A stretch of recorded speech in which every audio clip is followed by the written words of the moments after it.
নমস্কার বন্ধুরা, আজকে আমি তোমাদের নতুন একটা ভিডিও শুরু করছি।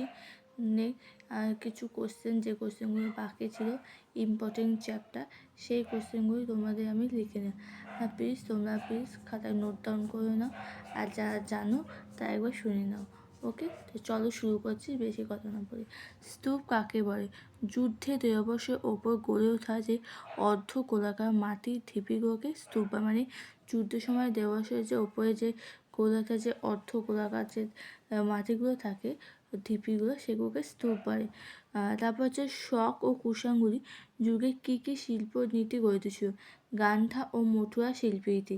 তারপর হচ্ছে যে বহা বা লেখা বই, বহামিহিরি লেখা বইয়ের দুটি নাম কি? এক হচ্ছে সূর্য সিদ্ধান্ত। দুজন প্রাচীন ও বৈদ্যের নাম কি? শুদ্ধত ও চলক। জীবক কি?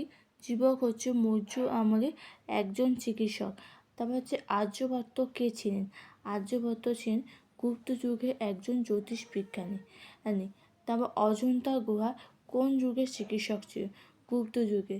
ঠিক আছে বন্ধুরা, এইটুকুই আমি তোমাদের আমার 7খানা কোশ্চেন বাকি ছিল, আর আমি কমপ্লিট করে দিলাম। ভিডিওটা আমি এখানে এন্ড করলাম।